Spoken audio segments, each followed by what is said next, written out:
Revelation chapter 5, beginning in verse 1. Then I saw in the right hand of him who sat on the throne a scroll, with writing on both sides and sealed with 7 seals.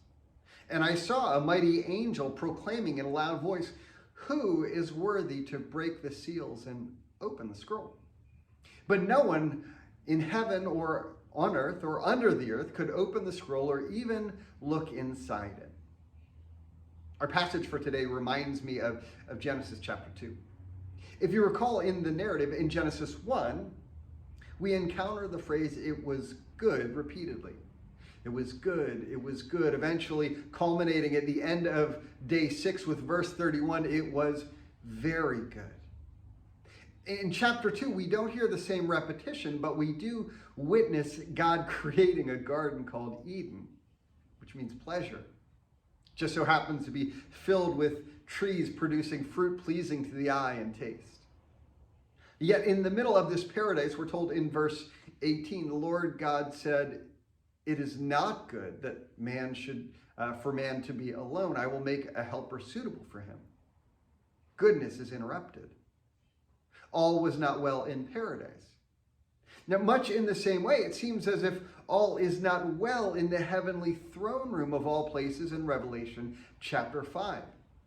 And John witnesses a scroll in the right hand of the one enthroned.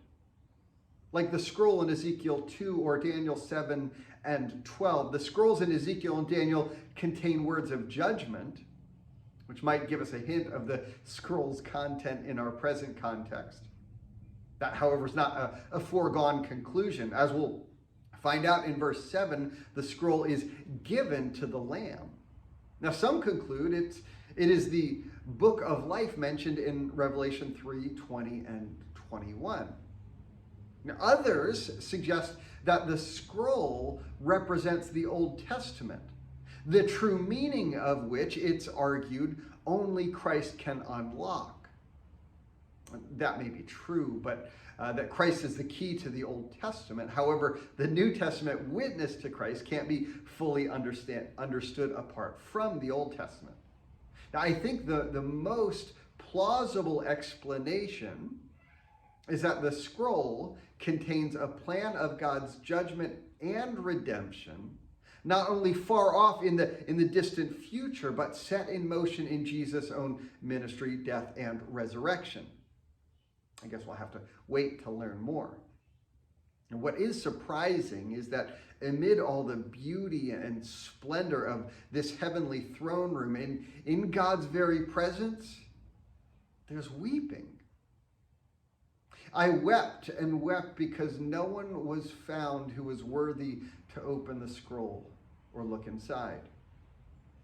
To say that there is no one in heaven, on earth, or under the earth means nobody.